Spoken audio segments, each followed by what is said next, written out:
Is it working now? Let me know.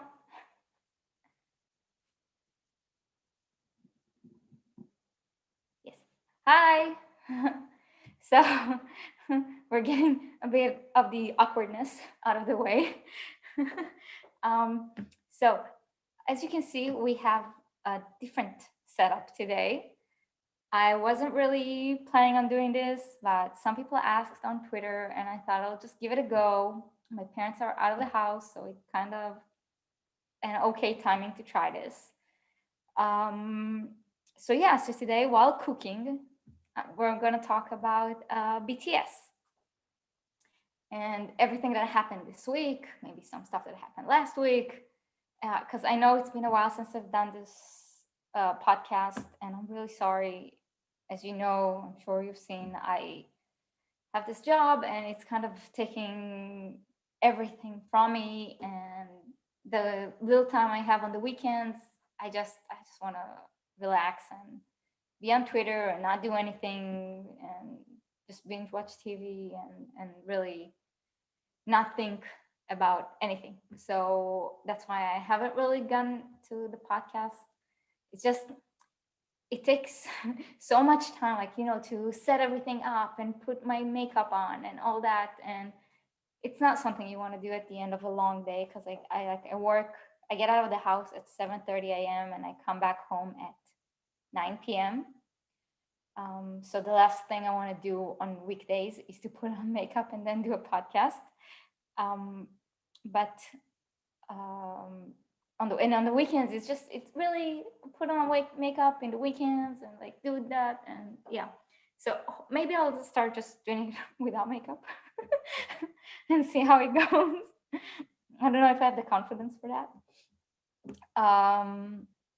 But yeah, so today it is the weekend. I have a family dinner in 2.5 hours, in 2 hours, which means I have to be out of here in an hour and a half. uh, I promised I'm making chicken that's already in the oven, and I'm making some spicy fish. And I always want to know, I don't know if there are any people from the Middle East watching this. Um, my grandma is from Libya originally, and this is like an authentic Jewish Libyan dish. And I've always wanted to know if other people in Libya make it as well. But yeah, it's this version of a really spicy fish, lots of garlic, lots of paprika. It's really easy to make. The key to it is a lot of oil. You don't fry the fish, but a lot of oil goes a long way. Um, so yeah, so while cooking, we'll talk about what happened, and we'll see if this setup works. Because maybe if it does, I can do this more. I love to cook, as you all know, and I cook a lot. It's my way to relax. So if we can do both at the same time, it will be really fun. So yeah, so let's start. I see that you can hear me just fine. Uh, I wanted to remind people before we do that this channel is monetized, and all the money that it makes, it hasn't made anything anything in the last uh, 2-3 months since it came out. It made $0. But should it make money again, and it's my fault because I'm not posting anything, but hopefully I'll start posting more. I have so many plans, and yeah. So if this channel makes money, whatever this channel makes, be it $1 or 1,000 or thousands, it all goes towards album purchasing and supporting comebacks and all that. Um, so yeah, that's the whole channel. Like, this channel is about BTS and ARMY, and the way I see it, everything on it is for BTS and ARMY. So just so you know, if you have ad block on, please turn it off. If you're using premium break, you won't see the ads. If there are ads that pop up, that's good, because like I said, it helps support comeback goals. Hi, Vivo from Long Island. Actually, I had family in Long Island a while ago. Yeah, so let's start. Well, let me grab an onion and then we can start off. So basically, I know you can see it now. I have a chopping board right here, as you can see. So every once in a while, I'll pin down to it so you can see it. And once I start cooking on the stove, then we'll move the camera. But basically, to start it off, like I said, we're making today spicy fish in garlic and red paprika and cumin and spices, and it's really easy to make. And it's a traditional Jewish Libyan dish. So first we chop the onion very thinly. Yeah, so let's talk about what happened this week, because a lot happened. We're getting so much content and so much news. Let's work our way backwards. If the sound of me working is bothering, let me know, please. So yeah, so basically a lot has happened. Well, and let's work backwards. Yesterday, first off, we found out that BTS and Big Hit are renewing their contract with UNICEF. They donated another $1 million to the Love Myself Foundation. And basically that means that 3%, if I'm not mistaken, of the Love Yourself album series and 3% from the Love Myself album series is all going towards UNICEF. It's really loud, right? And in addition, like I said, they donated $1 million, and also 100% of merch from the Love Myself campaign is also going towards UNICEF. I don't know if there are still any on sale at the moment, but hopefully they'll do new merch or something. There used to be like really cool stuff there, which I didn't buy anything because I wasn't so much online and I didn't know it existed. So I would love to buy more. But it's such an amazing project, and it's so good that they're continuing it. It's very important. We all see the violence that exists in the world, unfortunately, and we all know what today's youth are going through. So it's very important. There'll be a little noise.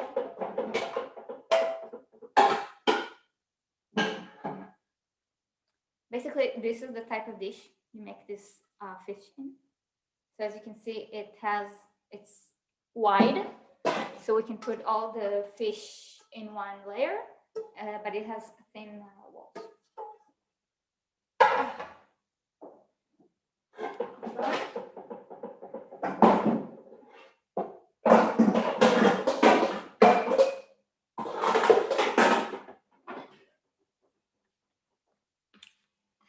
And I need oil.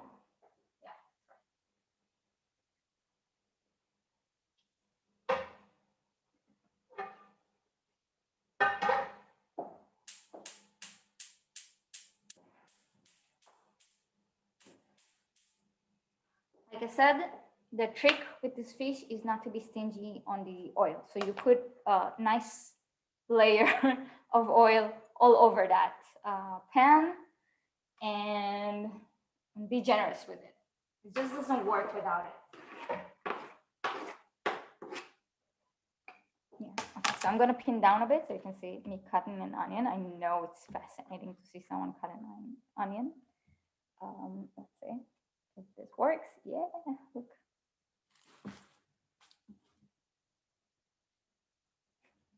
Okay, this is so awkward. Yeah, see our knife, pretty. Yeah, it's not the sharpest, unfortunately. My dad, he loves sharpening knife, but he's not very good at it. So yeah.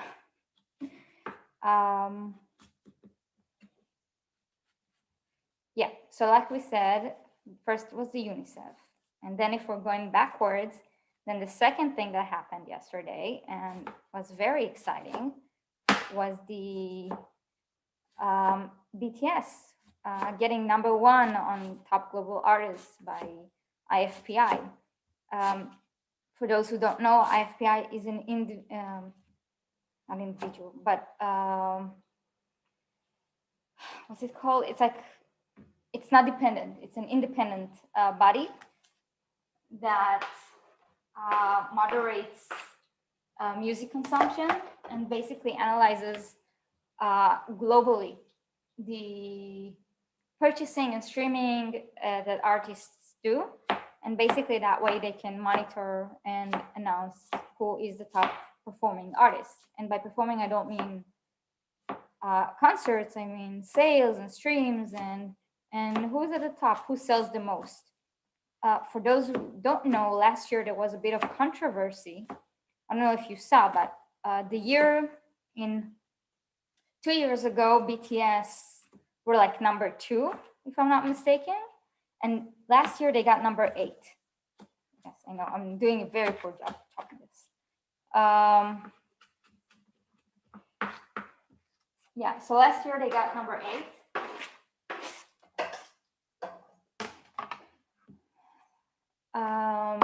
And that was, we were like, what? How come? It doesn't make any sense. They're the most sold out act. Why did they get only #8?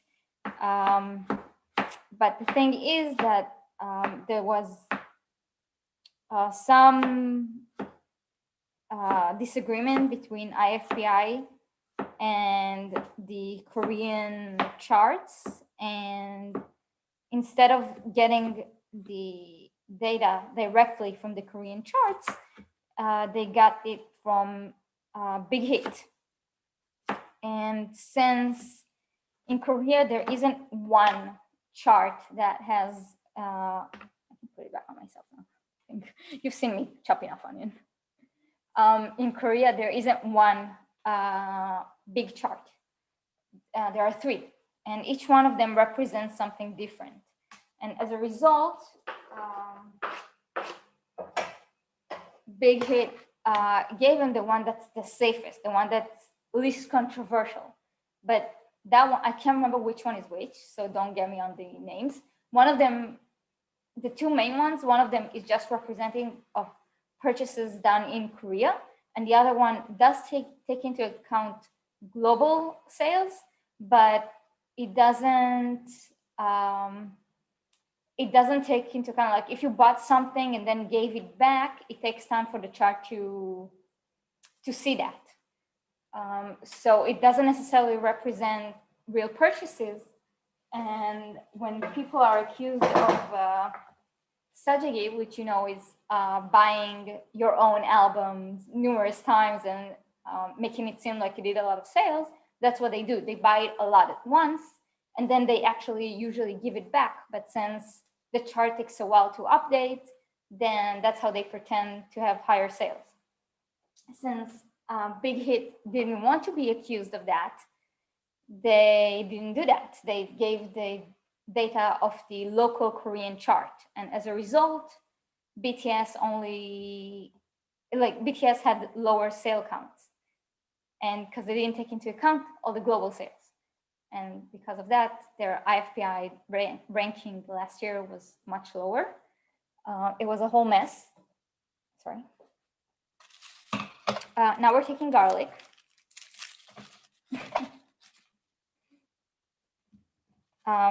Like I said, this has a lot of garlic. I love a lot of garlic. If you don't have to put that much. What are the white papers on the board say? Oh, over there? That's, my dad is a wine collector and he loves wine. When he and my mom lived in France for a year and a half, not that long ago, a few years ago. And basically they really got into wine and they do wine tours and they love Bordeaux. And this is, there's a chateau in Bordeaux that's owned by the Rothschild family. and they did a deal with many artists to design their labels. And this is like all the famous labels that the artists created. So there's the one from Miro and various other, I think, what's his name, the mobile guy, Calder. Like a lot of famous artists did their wine labels for their high class wine, and that's what it is. Yeah. This year they seem to have, so this year it seems like they changed it and they gave the bigger numbers, the actual global sales, as this is a global ranking. They should give the global sales, which I'm assuming this year that's exactly what they did. So that's basically it. And it was a whole mess. As you saw, BTS got #1 this year, which is amazing. And some people didn't like that. We had Taylor Swift come in at second place, which is incredible. Let's not take anything away from her. But some people have been deciding that ARMY aren't feminist for supporting BTS. Women in ARMY that support men, such as BTS, aren't feminist, which is bullshit. And second, we had people say that BTS are, next week is the album ranks for IFPI. We had people say that BTS are privileged because they are men. And I think that started a whole discussion on what's bigger, being privileged for being men or being privileged for being white, which honestly is kind of an interesting debate to have if you can have it rationally and calmly and normally. But that's obviously not what happens on Twitter. And very few debates are done rationally and calmly and normally, with respect, right? It's all about anger and bitching and all that, and ignoring facts. And I think the last thing anyone can say about BTS is that they are privileged. What am I cooking? I'm cooking a spicy fish, Mediterranean fish. It's called raime. So yeah, it has a lot of garlic and spices, and you're gonna see. So BTS being privileged is kind of ridiculous. We all know that's not a thing. Not just they weren't privileged in Korea, and they were definitely not privileged in the US. I think we all know that BTS has to practically beg to get radio play. The only reason Dynamite is getting radio play is because, hi Paula, is because it's in English, and there was like this massive campaign for it. But we saw that, like, it's so annoying because when get me started. When Map of the Soul 7 came out, all those DJs, they said first that they didn't know what song was the single, and they didn't know what they said. They don't know which song was the single. They don't know. There was no push for it, and they said that it's not racist, it's not xenophobia, but if BTS has a hit, then the other songs will follow and will also be a hit, and then they'll get radio play like automatically. Because we asked, how come Yummy by Justin Bieber was getting so much radio play when it was such a bad song, and obviously no one really, like, very few people actually liked it, and it was getting all these bad reviews. And they said that it's because Justin Bieber has a hit. He is famous for his hits, and automatically that means he gets radio play. So if BTS does the same, then they'll get radio play as well. So we were like, okay, now that Dynamite is out, Dynamite got #1. It got #1 3 times on Billboard. It's in incredible. BTS has a bona fide hit in the US, all over the world. I think Dynamite was played all over the world, so massively. So like we were happy. We were like, okay, when Life Goes On comes out, we're gonna get that radio play, and it was crickets. Like no one played that song. It had 162 spins that first week. That's nothing. That's meaningless. So obviously, it's because it's not in English. It's because BTS don't push, and they push. It often means that they're expecting BTS to pay for those spins. So yeah, that's the way the world is. So to call them privileged and say that they have doors open for them automatically is just BS. Now hold on, let me throw out all this trash.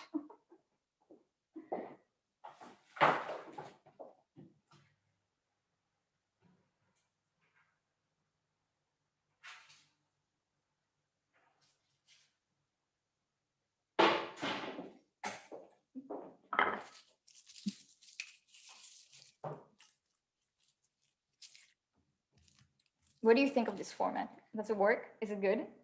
I think it's kind of awkward.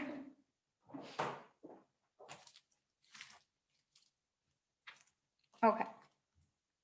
This side. Let's get this cleaned up.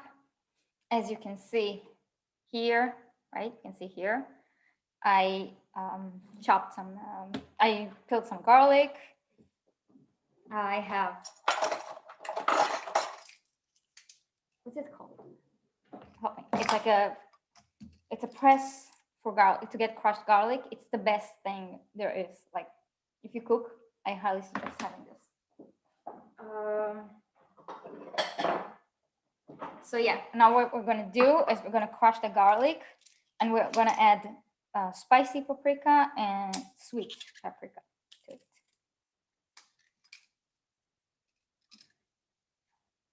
I know, I'm done with cutting, so it should be fine. I was so bad. I was like, I'm gonna cut myself while filming this.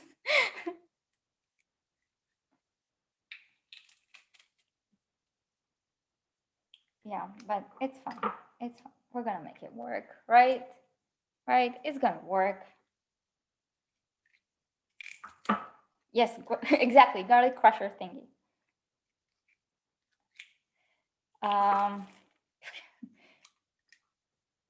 Yeah, so we're gonna crush. As you can see, it's a lot of garlic. Basically, we're making a whole pot of this because there's gonna be 13 people tonight. So yeah. Oh, okay. I'm gonna save some. There's still some in here. I'm gonna save it for later because my brother can't. There's tomato paste in this fish, and my brother has issues with tomatoes. It makes his stomach a little iffy. So I'll save it. I'll make him a fish in the oven. Yeah. So basically, crushed garlic, and now we're gonna add. This is about 1 spoonful of garlic. Of crushed garlic, and I'm gonna add 2 spoonfuls of hot paprika and 2 spoonfuls of sweet paprika. So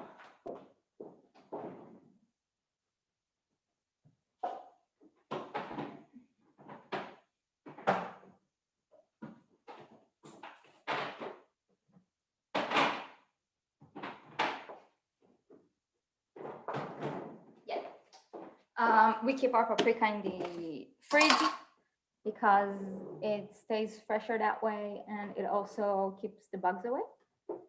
Honestly, we go through it fast enough that it's not really an issue. I think I have an open one. Let's just use this one.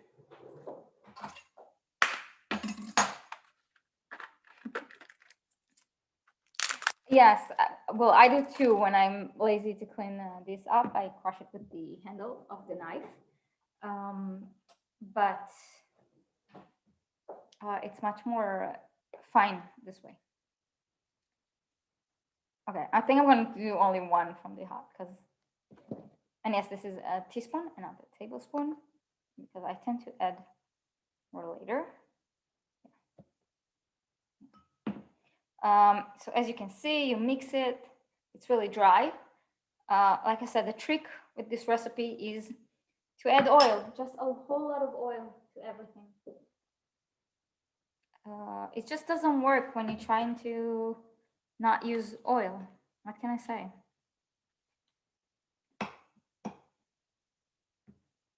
And basically, we're trying to create a paste. You can add water instead in this step, but come on, if we're making this, might as well use oil.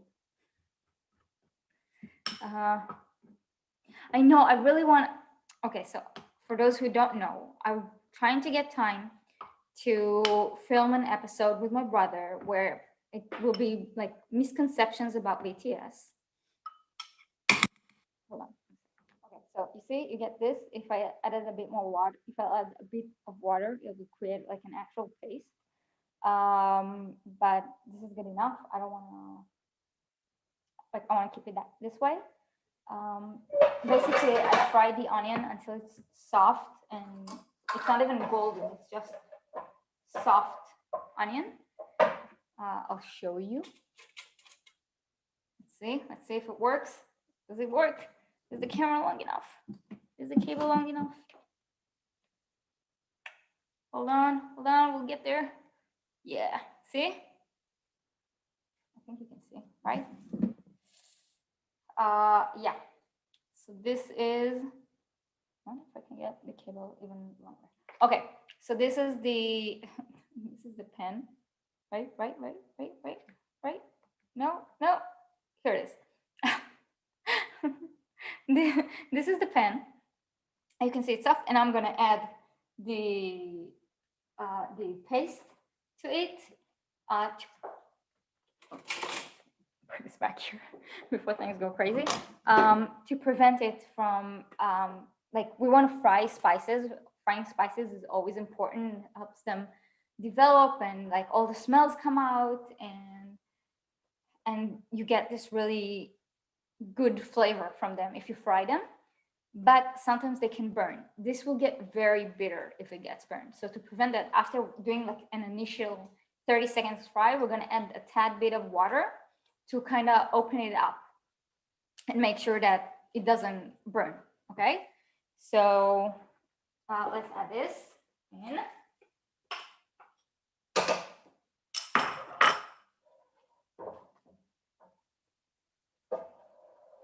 And the spices completely dissolve, and it immediately creates this really great aroma in the house. I can't, it's like one of my favorite smells. To add to this, we add, my grandma, when she does it, she adds it at a later stage. Yes, fall. She adds this in a later stage, but I'm gonna add it now because, like I said, frying spices really helps them open up. So we're gonna add, it's called kuruya. I think it's called kuruya in English. So it's crushed up kuruya and cumin.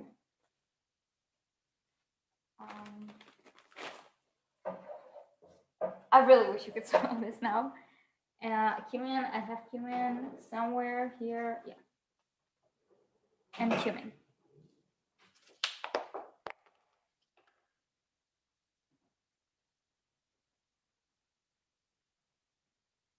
I know there is no such thing as too much oil. It becomes this flavor bomb.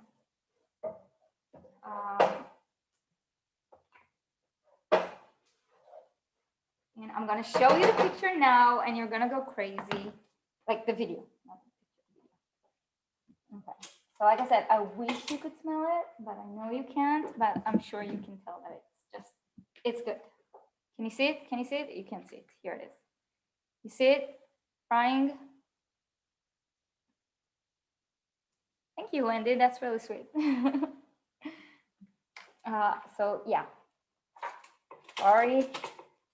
Next time, if you actually like this sort of thing and we want to do it more, then I'll figure a better way for the camera. So like I said, let's add a bit of water to prevent it from burning.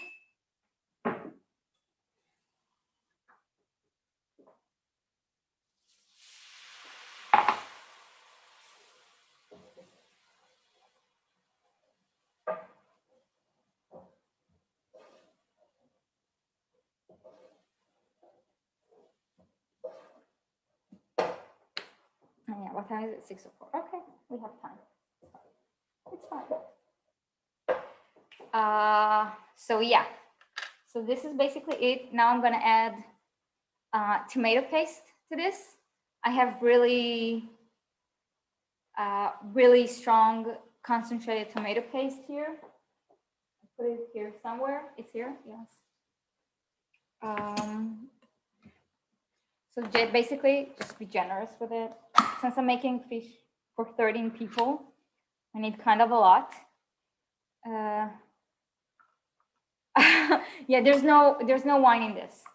This is 100% halal, kosher, no wine, no milk, no butter, no nothing. Yeah, so we're very generous with the tomato paste because that's like the base of the sauce.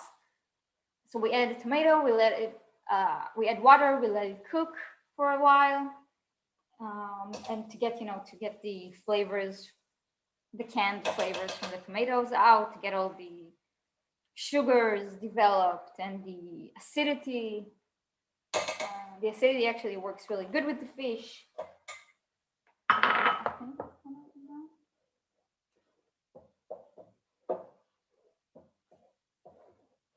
I'm also going to add a little bit of tomato, raw tomato here. First, we're frying like in the oil everything, all the tomato paste with the garlic and the spices and the onion. And once it's fried a bit, we're going to add the water to thin it out. So let's let it fry for a bit. Maybe more.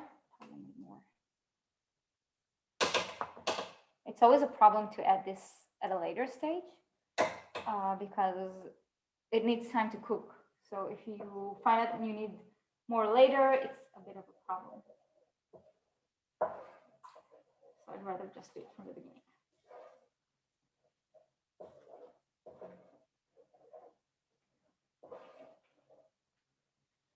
Yeah, let's let it fry for a bit and then we're out. Just gonna clean a bit. My mom always claims that I don't clean when I cook. That's false. I clean when I cook all the time. This is proof. Yeah. אני מבשלת חיימה. Sorry, someone asked in Hebrew. So yeah. I'm still not used to seeing you in high quality. I know, right? The better camera, better sound. How's the sound? Is the sound working good? Is it okay? Thank you, Jesse. Yeah. So this is cooking. We're gonna let it cook for a tad bit more before adding our water to it. I'm gonna show you again. I'm sorry. I promise I'll figure out a better way for the camera if you guys want to see this again. Gingerman had to. Yeah. Yeah. So can you? Yeah. See? So it's like really thick paste at the moment. I'm gonna add water, thin it out a bit. Yeah. This is so awkward. Okay, so let's add water.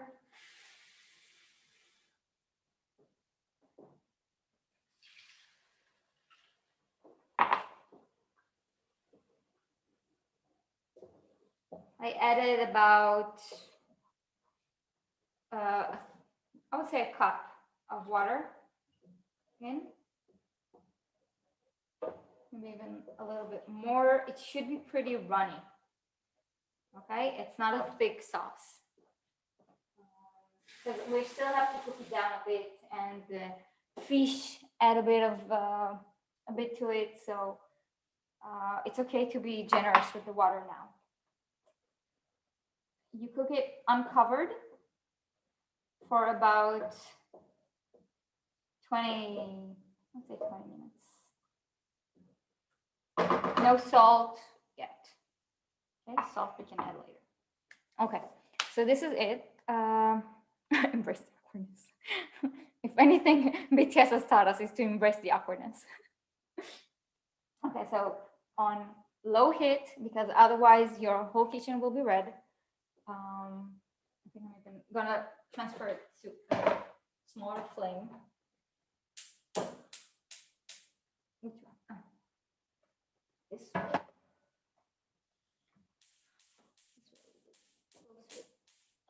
Yeah. Okay, so and we can let it cook. Now, as I said, my brother he can't eat this. It's one of his favorite food, but he can't eat it. No, I don't like candles for Shabbat. My grandma does, and we're gonna visit her later today. But I'm not religious, so no, I don't do that. Though it's a very nice custom, and I really like the concept of it.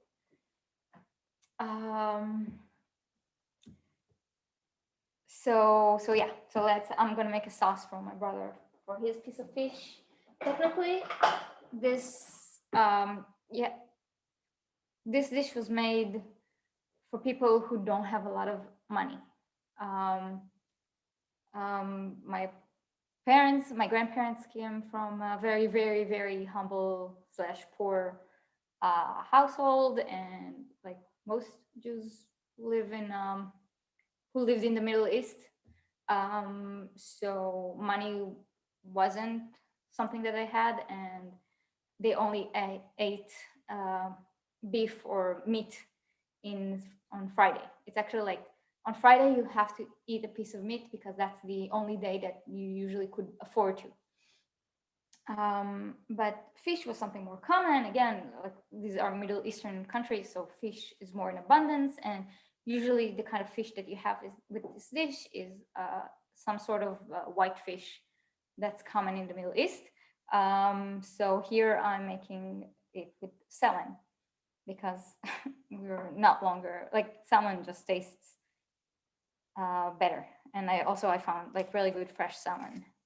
So I want to take some garlic, add some mustard and some herbs, and make it for my brother in the oven. What did you ask? Okay. Hi for those joining now. I think we kind of talked about IFPI and how amazing that's been and how proud we are of BTS. But this week was really tough. I don't know how many of the people here on YouTube actually were a part of the whole discussion on Twitter or saw what was going on. But this week wasn't easy for a lot of people. And let me just grab some things from the fridge and we'll talk about it.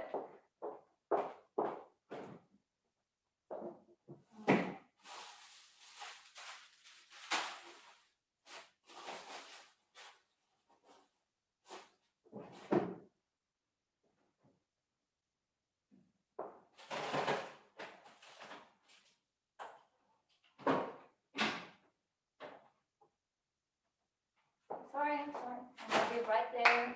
I know you miss me. This, I need mustard.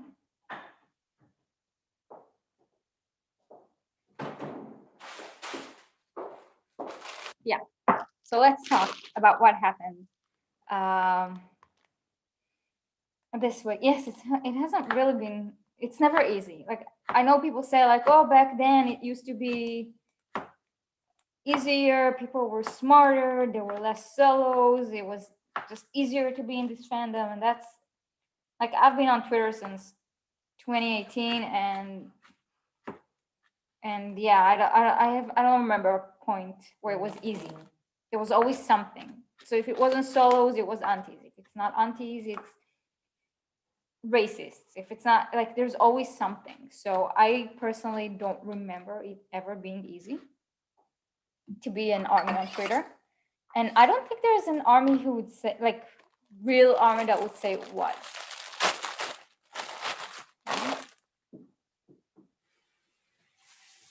Like in May 2016, there was a month called the May of Terror, and it was because army were getting death threats, and like bullied for being ARMY. So I don't know if there's a time where it was easy. And there wasn't a time where BTS were ever like the mainstream. They're still not. So, and they're still not accepted as they should be. So, like, it really never was easy. God, this knife sucks. I'm switching knives. This now my other knife. My dad keeps switching knives on me, and I have such high quality knives, and they're not here. They're packed away with all of my stuff, waiting for me to move out.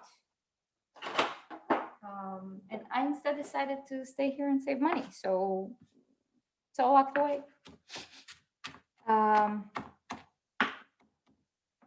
Yeah, we were so excited, so it only makes sense that it would be ruined. Obviously, we can't have nice things.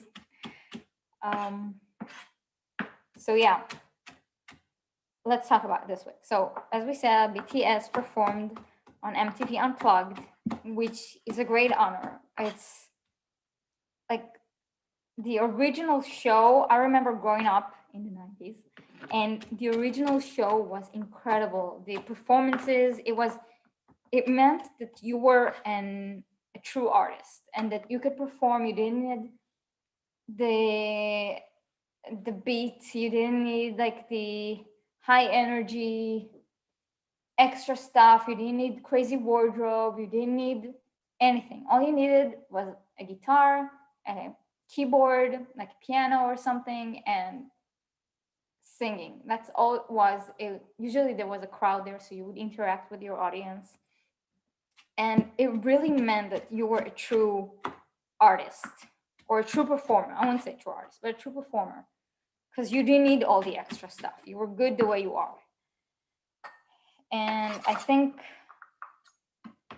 it's an incredible honor that BTS got to be acknowledged in that way, because the show that they were on, and we're not going to have that Wembley debate all over again,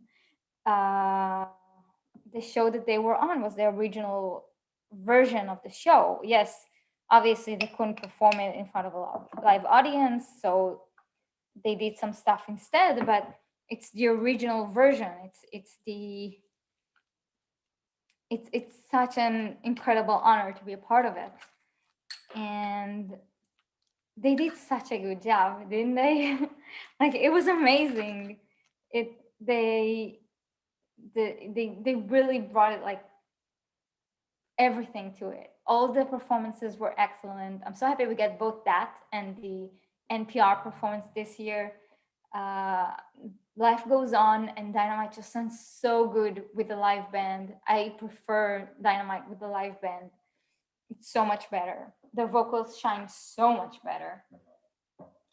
And you had this amazing performance, and they did what else was it? Well, the Blue and Gray that we finally got to watch and see. It was so beautiful.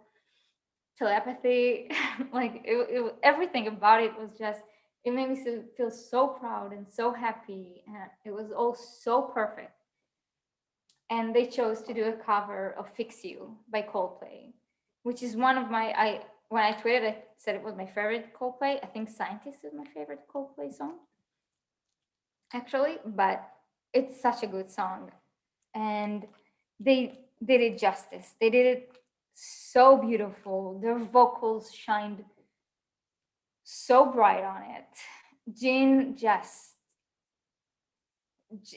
shined in that song. I can't even, like, that song, it's like this song was meant for him. And Jungkook, the way he started it, and Tae ending it like with such a deep voice, and Jimin when he had that tiny solo, and it's just, his voice is so special and so different. And it was just so perfect for the vocal line. And the way I was sure they were going to do something a bit more that allowed them to do a bit of a mix. So maybe like Linkin Park that has both the vocals and the rap, or something by Eminem or something. But instead they did this, and the rap line just backed them up so well. and it was so good. The way their voice, I thought it was called harmonizing. Apparently, it's not. It's called something octave or octave something. It's like they did it on the same pitch but at a different octave, and it went so well together. The rap line were perfect, and it it just shows also how much respect they have for their music and for each other. That people like that they can back off on certain songs and let other members maybe be bigger or have bigger parts, which is bullshit because like we gushed about how much they were fine. We're good in this. We're good like giving them that space, and they shined by not powering through it because that's not what the song needed. And that's what soul stands just don't get, that each song requires different things. So it's not about, oh, let's count how many lines this person has or this person has. No, it's about what fits the song the best. And it was just perfect. It was so beautiful. And so many people loved it. It's just not just us. Like people genuinely talked about how good it is. Like I haven't watched reactions in a few good months. I couldn't fit it. Like I love reactions. Don't get me wrong. Like it's like a guilty pleasure. But I haven't watched in a few months. Also, there's a lot of soul stands in the comments section apparently now. But it was just so like so many vocal coaches and all that. So many people appreciated what they did in that cover, in that performance, as they should. Right. That yeah, it was just perfect. It was beautiful. But obviously, like Paul said, we can't have nice things.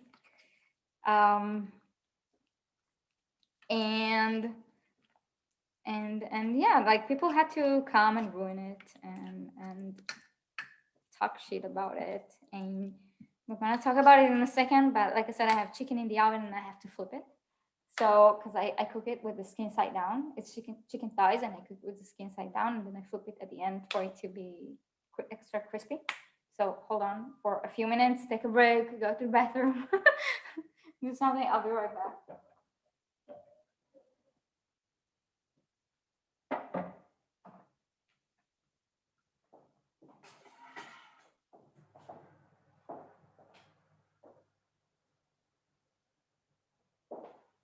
Hey, you should have.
yeah, so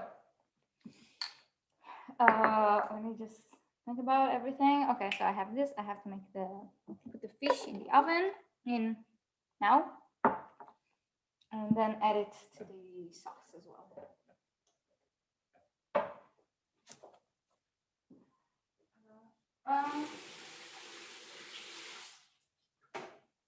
Hold on a second.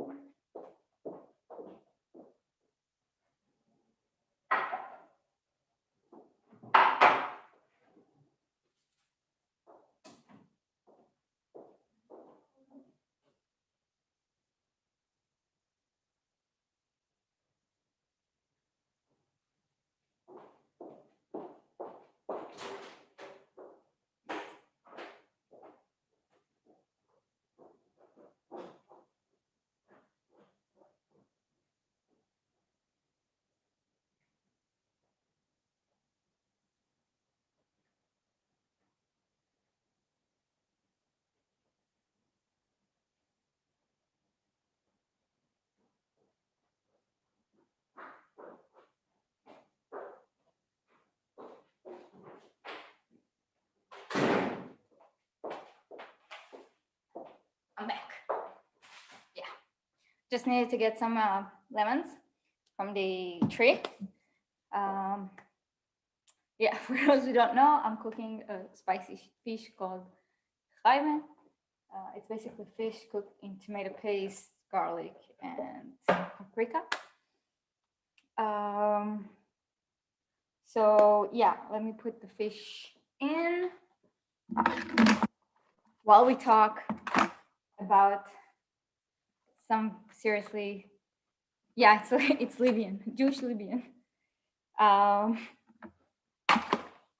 I have some really nice pieces of salmon here. See, it's a pretty perfect color. And like I said, I'm cooking for about 13 people, give or take. So we need a lot of fish for 13 people.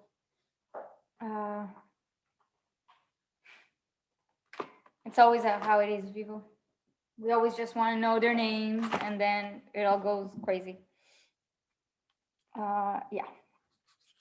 So basically, how you make it is you cut you can put the whole pieces, but since there's gonna be a lot of food tonight, I cut it into half, and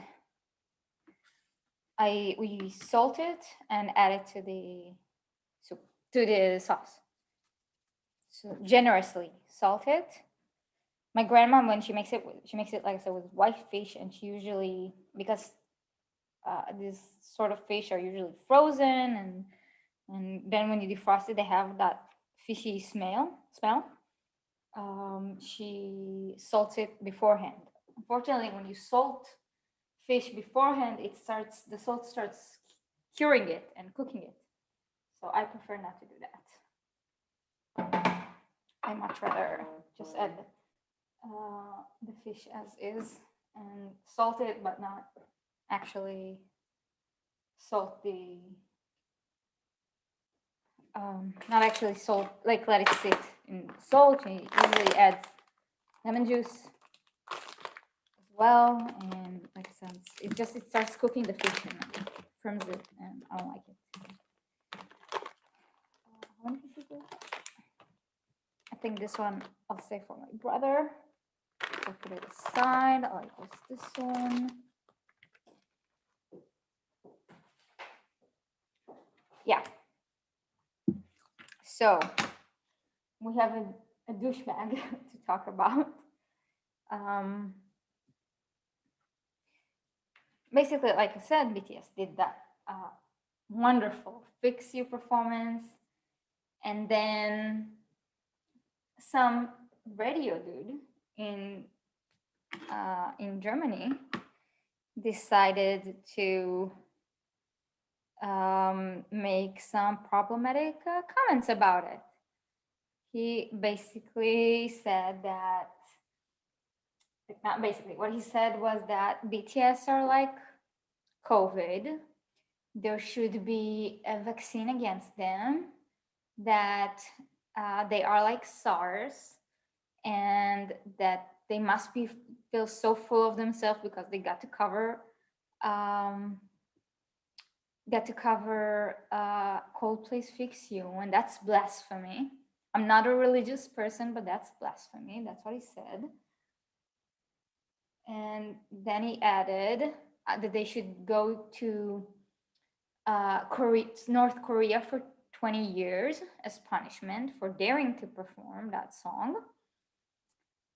And he finished it with the lovely, "I'm not racist, don't call me xenophobic because I have a Korean car, an amazing Korean car." Now, you can imagine what people thought when they listened to it. Hold on a sec. I have 10 pieces. Is it enough? It's not enough, right? I need more.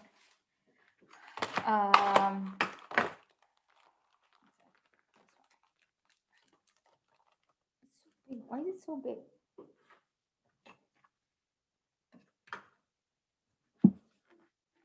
Hold on, let me. It takes talking and cooking at the same time. Usually, I listen to podcasts when I cook. Yeah, so I'm adding the fish. I'm gonna squirt some lemon juice on top. I'm gonna try and cover it with sauce, everything here, and it's gonna cook, and it's gonna be great.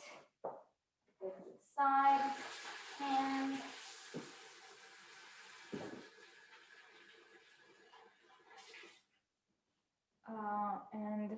yeah, hold on. Sorry, that's not the best way to talk about such a serious subject.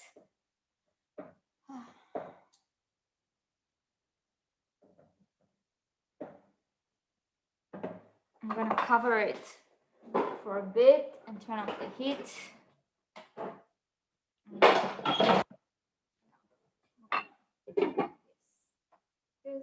This.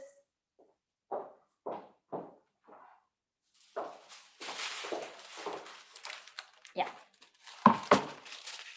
So let's talk about the important things. After he said that, let's put aside that his car was actually not Korean, but Japanese, which is like saying I'm not racist because my car is Korean has to be one of the most racist things a person can say. Because it's like when people say I can't be racist, I have black friends, or I can be anti-Semitic, I have Jewish friends, or whatever, anything else. I can be Islamophobe, I have Islamic Muslim friends. It's like saying that, but then instead of actually talking about people, you talk about a car, and then you can't even differentiate that it's not from Korea, it's from Japan. It's like, in what word did you think it was okay to say? And then you made it actually worse, but not by not realizing that you don't have a Korean car. Anyways, army were upset naturally, and not just army, just Asians in general were upset by it. But obviously, army were the ones who brought it up. So it first, Asian army and army in general were very, very upset over this. It is racist, especially now we've seen. Since COVID, there's been a significant rise in racism against Asians.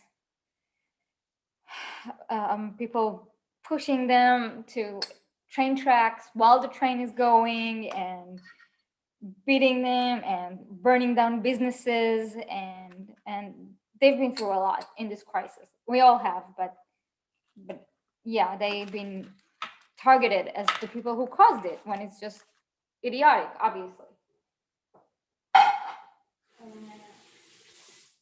And people stopped buying in Korea, in Asian grocery stores, and they've been really suffering from this pandemic in a different way than the rest of us. Because not only is there the chance that they get sick and that they get hurt, but it's also they're also financially, and they are threatened, and there's a whole extra layer to it. So to put out a statement like that during a time like this, when this is what's happening in the world, you have to be like whole kinds of stupid and a bad person. I'm just gonna pin it down so you can see this. It's a garlic, parsley, butter, and olive oil mix. And I'm gonna put it in the oven. I have exactly 25 minutes to cook it before I have to go to my grandma's house. So hold on. It's done. Just time.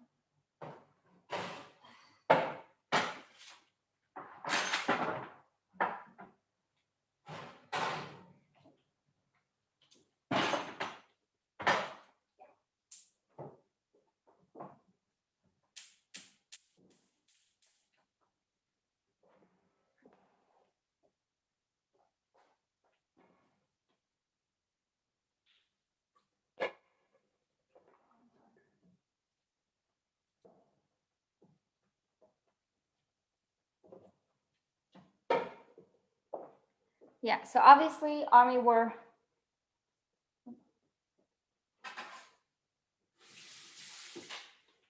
upset over this. Can you see me? You can really be not me too.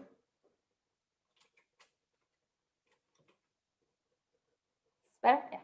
Obviously Army were upset over this and tweeted that it's wrong and that he should apologize. And honestly, that's all we were looking for, just an apology, not for not liking the cover, because this is not what it was about, right? We wanted an apology for saying such problematic things. And basically, like saying BTS should go to North Korea is basically sending them to concentration camps and to a certain death. So we wanted an apology. That's all we wanted. It would have been so simple if he just apologized. And he didn't do that. What it did, like, he didn't do anything. The station that he works at, that's government funded, put out a statement that was, if you got offended, I'm sorry. I didn't mean to, which is the most BS thing ever, because you can't say if you got offended. If you got offended means I didn't do anything wrong, but if you think I did something wrong, then I'm sorry. That's what it means. Yeah, and he, like, the people saying that Army were upset because we were angry he gave BTS a bad review. We didn't even talk about the music. It was like, oh, I saw this cover, it was shit. He didn't say that. He didn't even talk about it musically. He just said, how dare they do it? And after that first apology came, like, Army were still upset. And that idiot thought it was smart to do an interview with BuzzFeed and talk about his opinion on it. And he did it like, and he said that he wasn't expecting that reaction. Army are just fanatic followers of the cash machine, right? It was something like that. So basically, he just made everything worse.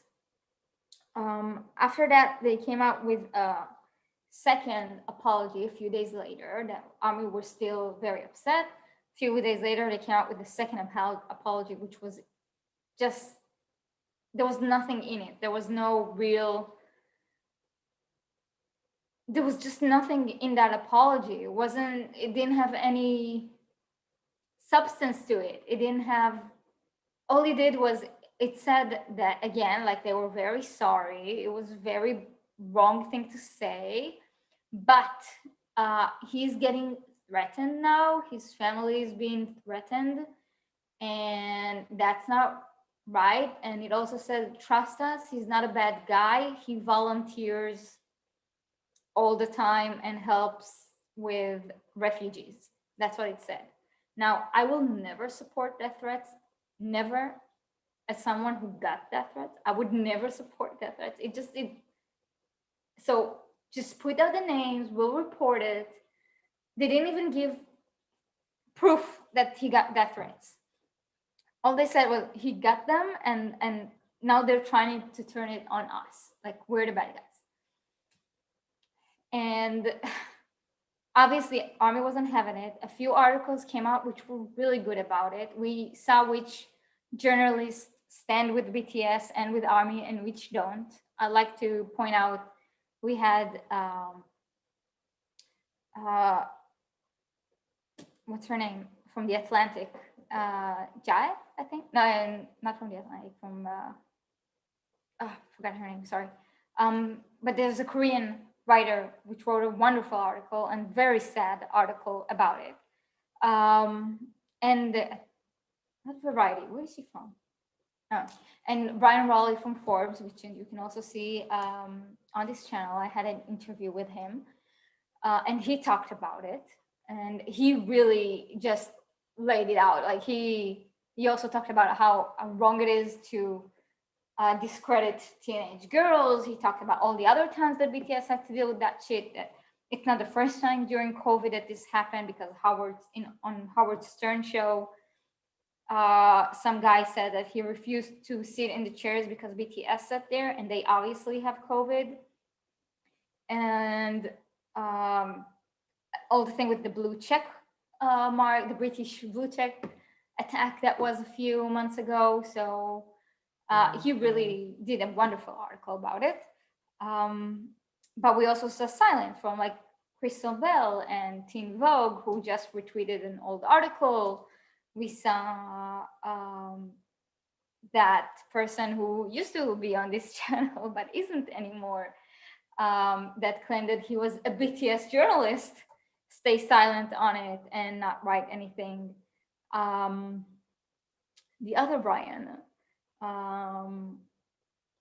and if you're wondering why I removed all the videos, for those who don't know, that's why he used Army for clout. That's the way I see it, and I won't give him a platform. And his silence on this matter just further prove it. We saw other people who used to capitalize on BTS try to get traction by commenting on this now, like Eshi Gazit. But we also saw some wonderful artists that BTS has worked with that commented on it, from Halsey to DJ Swivel to Love to Mox to Zara Larsson. These people really came through and commented on it, and were just, it's really sweet to see that BTS does have some genuine relationships with people who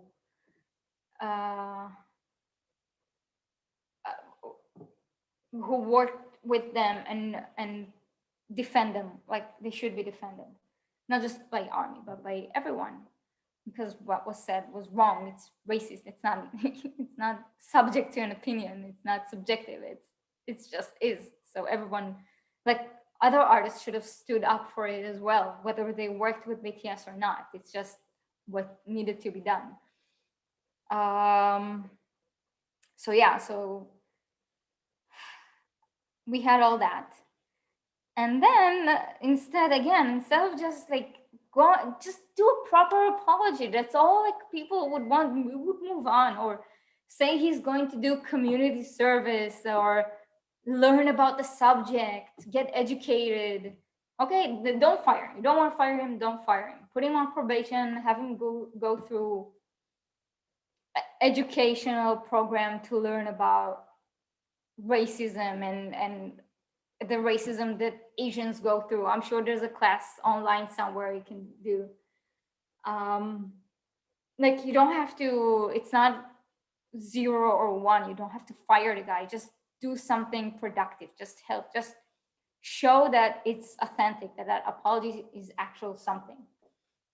But obviously they didn't do that. And what's worse is that men kept liking tweets that are problematic, kept retweeting tweets that are problematic. So really proving that he doesn't regret it at all, that there are no repercussions, there's no accountability. He just doesn't care.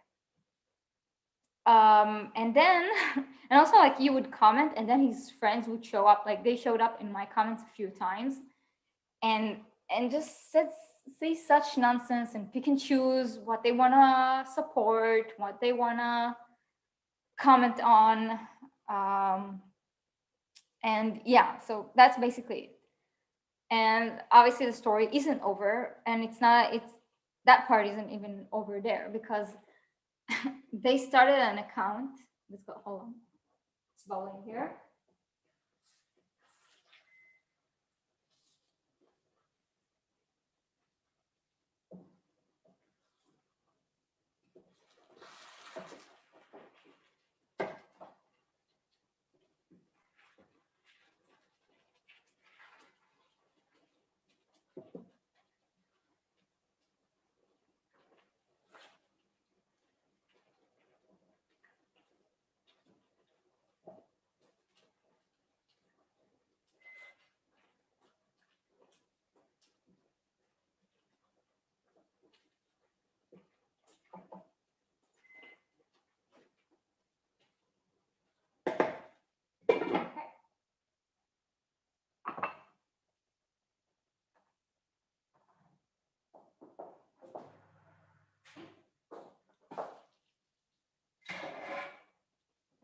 Okay, so this small break, this came out actually kind of perfect.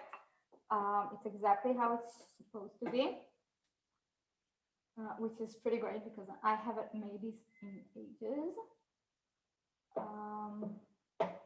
So yeah, I'm gonna show you what it looks like.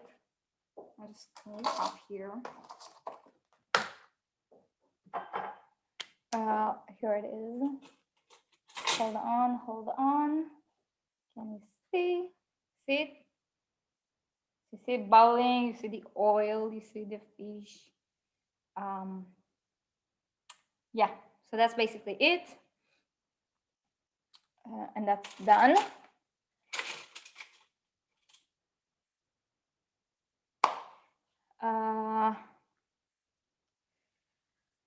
There's also the chicken is done, and I have another fish in the oven, which is cooking and should be done in 10-15 minutes, right on time. This will cool down, and then I'll be able to take it. Perfect. Yeah. So they opened, after all that, they opened someone. They're claiming that's not him, but I'm positive it is him. They opened an account that called threats for BTS, or threats something BTS, and they basically trying to get like screenshots of receipts, like have receipts of like people saying threats and stuff like that. And I gotta say, even before I blocked that account, and even after blocking that account has nothing in it. There are like 2 screenshots that actually have a threat. One of them is a January 2021 account. And it's so ridiculous. It really just looks like they were fighting with himself. There were 9 people that were following it. One is that DJ. One is his friend that I know for sure is his friend. One was an account called Melanie, which a lot of people, myself included, thought that was Melanie Fontana. But I went back, and also, like, if you look at her account, she follows all those problematic journalists. She follows her, like, Melanie Fontana's husband, Lynn Garden. So it really looked like she's that's her account. And also, if you look at her, like, all the tweets under, when you look at that account, there's tweets and replies, and then there's other stuff like likes and something and photos or something. So if you look under tweets, it, like, her latest tweet is December 20. But actually, if you look under tweets and replies, you'll see that she actually has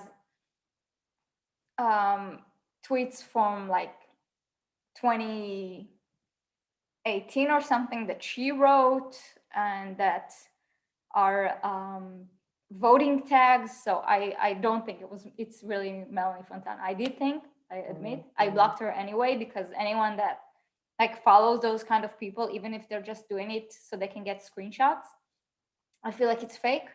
But I'm not positive. Like I don't see Melanie Fontana posting voting tags. so, so I don't see that happening. But from 2018, like that's before Melanie Fontana was in the picture for BTS. Um, and she claims that she's only following them so she can get screenshots. So I did block her because I don't want that kind of uncertainty.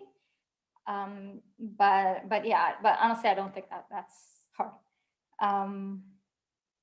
And also, like, being that kind of person that chooses to follow problematic accounts just so they can take their screenshots is not something I'm all for block and move on. Like, there's no need to just keep looking at them. Oh, I totally see her having a fake account just to see what Army says. Definitely, 100%. That's why I was very sure that she is Melanie Fontana at first, saying like she only has tweets from December and that she follows her husband. And I'm like, it feels so on brand for her to be. I didn't talk to your phone. Why are you? What? I didn't understand that. My phone started talking. So,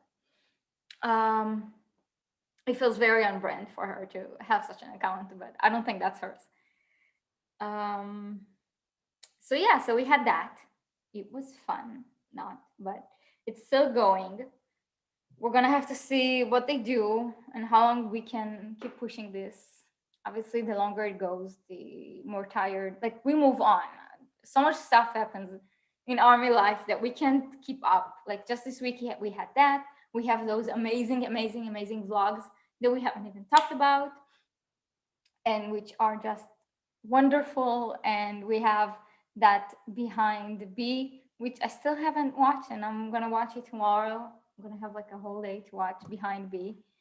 And there's the crypto account that we haven't talked about, and that's my fault because I didn't do a podcast. I know.